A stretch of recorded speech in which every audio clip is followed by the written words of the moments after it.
With auto loan rates hitting 20-year highs and dealers using sneaky tactics, you're probably hemorrhaging thousands without even realizing it.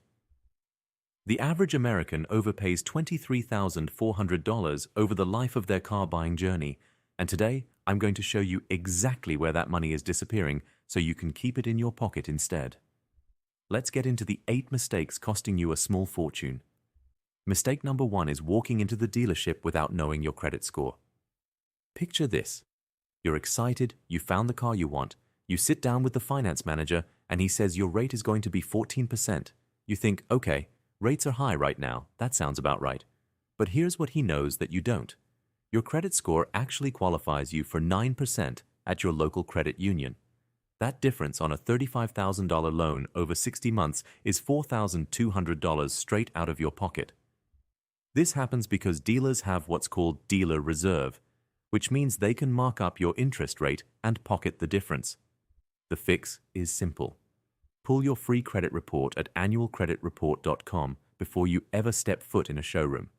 Then go get a pre-approval from a credit union or bank first. When you walk in with your own financing, you take away one of their biggest weapons. Mistake number 2 is negotiating the monthly payment instead of the price. A guy named Marcus told me he felt like a genius negotiating his payment down to $499 a month. What he didn't realize was that the dealer stretched his loan to 84 months and buried $2,000 of extra profit into the price. He was so focused on that monthly number that he completely lost track of what the car actually cost him.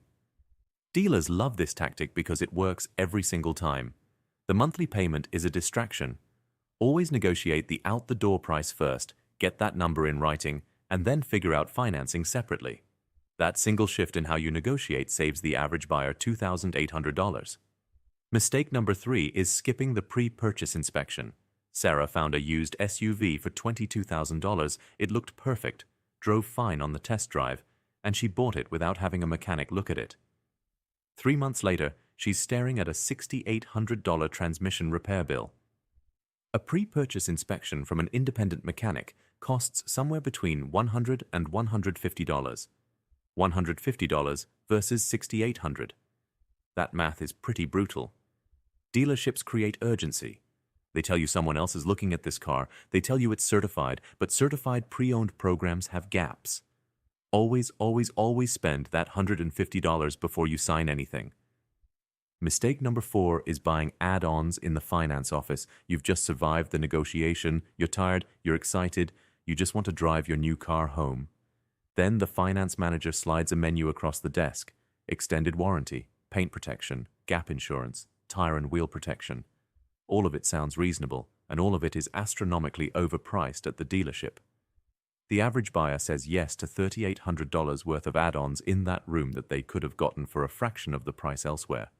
Gap insurance through your own auto insurer costs about $40 a year. The dealer charges you $900 up front. Extended warranties are available through third-party providers for significantly less. Just say no to everything in that room and do your research separately. Mistake number 5 is not timing your purchase strategically. Most people buy a car when they need one, which is completely understandable. But if you have any flexibility at all, timing can save you serious money. The end of the month, end of the quarter, and end of the year are when dealers are most motivated to hit their sales targets. December is historically the best month to buy. Mondays and Tuesdays are better than weekends when dealerships are packed with foot traffic and salespeople have less time to deal. Buyers who purchase on December 31st versus a random Tuesday in June save an average of $2,100 on the same vehicle. If you can plan ahead, that's 2 tiers.